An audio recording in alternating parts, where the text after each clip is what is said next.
So this song is kind of speaking to the hustler's ethos of who Jay really is that makes him legendary. There's a few things about him that's legendary. One is his hustle and his ambition.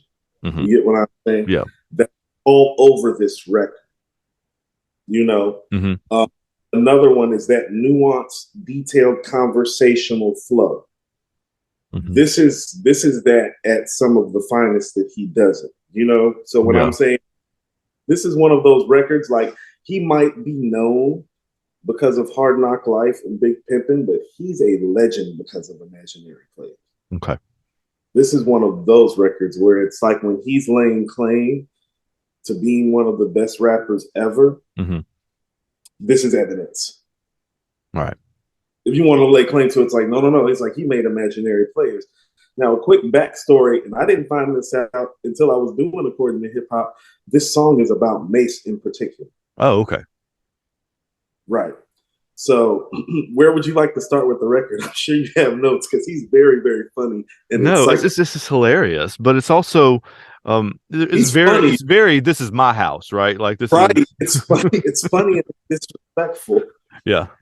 It is. But if he goes all the way down the line, it's even funnier than I know that he's talking to somebody, so one person particularly. But like, but he's talking to a group of people essentially, like um, that are illustrating certain things in their songs that are not also living the life that would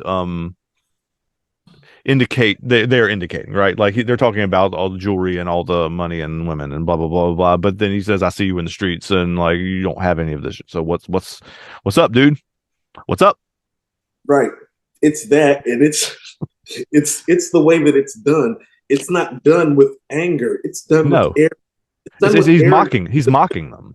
Yes, it's done with arrogance and disgust. He's like, you have a lot of nerve coming out here like this. Yeah. So let's go to the verse that you're talking about. That's the start of the second verse where Hmm. he goes, and now you got these young cats acting like they slum cats, all in they dumb raps, talking about how they fun stat. Hmm. When I see them in the streets, I don't see none of that. Damn, boy, where the fuck's the Hummer at? Where's all the ice with all the platinum under that? Those ain't Rolex diamonds. What the fuck you done to that? Y'all rapping ass niggas, you funny to me. You sell the records being you, but still you want to be me. Now listen to what he says.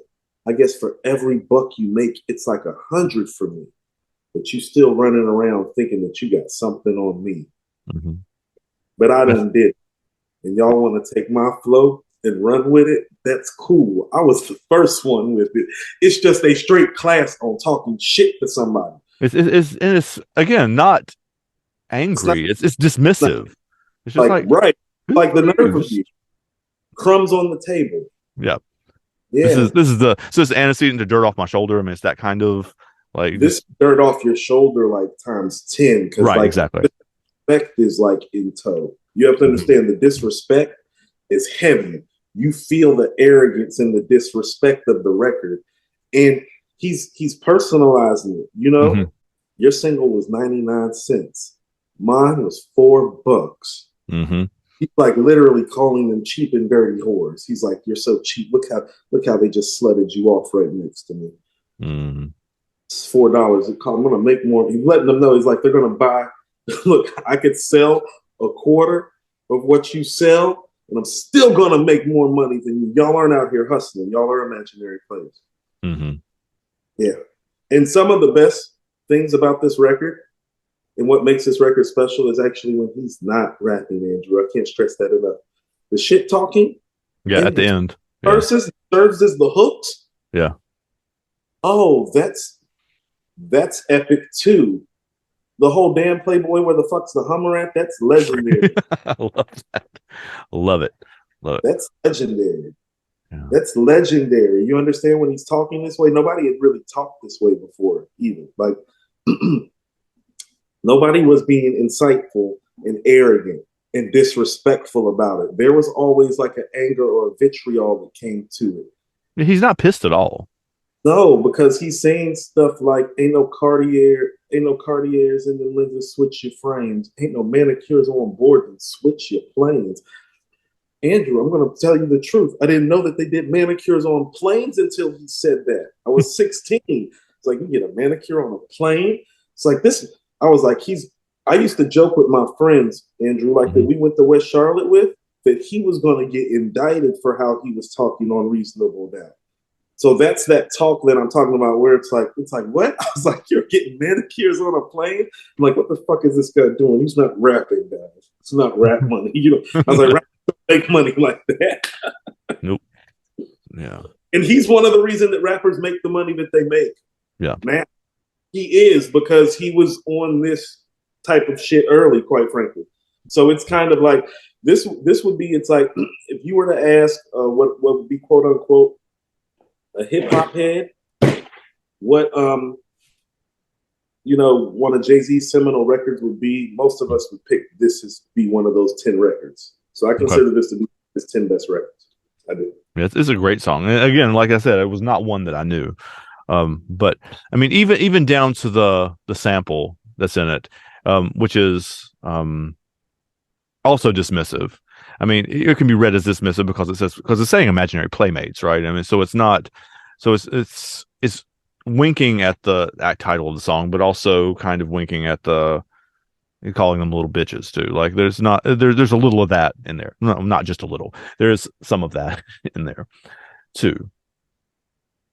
No, it's true. So even the so at the end, you're talking about the end, talking about, yo, dog, what's the difference between a 4.0 and a 4.6? Like 30 to 40 grand, cocksucker, beat it. Was like, first of all, to backtrack a little bit, that whole that whole diatribe at the end, that's based on a Biggie line from Life After Death on a record with Jay called I Love the Dough. Okay. Because on the record, Big says, and I quote, ain't shit changed except the number on the dot. Hold on, set the number on the dot. Set the number on the dot after the range. Way niggas look at me now, kind of strange. I hate y'all too. So the whole Range Rover line is actually a playoff of Biggie's line where he's saying ain't shit changed, set the number on the dot on the range. Like saying, like, I'm up my game. I'm not riding in the regular range, like, cloth. Well, that's the difference between 4.0 and 4.6, yeah, or whatever. Right. Yeah. So that J line on Imaginary Player is a playoff the Biggie line on I Love the Dough, which Jay is featured on. Okay. That's some of that nuance and some of that brilliance that he provides. Because he can take something like that and expand upon it. And he talks that talk. That's that Brooklyn talk that we love. Yeah. Gotcha. So, but special stuff. His flow is so silky and agile. He's real effortless on the record. Like it's almost like he's making a point to let you know. It's like I don't even have to like really try really hard to beat you at this. Like I kind of already got you if you really want to know. Yeah. I'm just demonstrating it now. Right. This is already over, actually, if you really want to know the truth. I just thought I'd show up quick, let you know you're not me. You're never going to beat me. And I'd like to thank everybody for coming out. Good night. Yeah. Yeah. Am I imagining there's like 3 different flows and 3 different verses too? Like, did I make that up? Yeah. So he's changing it up. His flow is different on every single verse. That's what I mean. He's doing it effortlessly, letting you know it's like, no, you can't fuck with me. I can come off right here and come off right there and come off right here. Yeah. Like his what I would like to call, it's like, how you go to a hole of golf, like the tee placement on the pin different every day. Right. Yeah. So like he's like teeing off from different angles of the pin on each verse is how I look at that. You know what I'm saying? Okay, yeah. He's like, I'm gonna, today, like on this verse, the pin is 6 feet back. Yeah. Let's start and angle it here and shoot. And this time I'm going to do it in a little more difficult place, just because I can, because I can do that and you can't do that. So I'm gonna fade it. I'm gonna fade it to the right on this verse a little bit, like flow wise. Like you can't do that.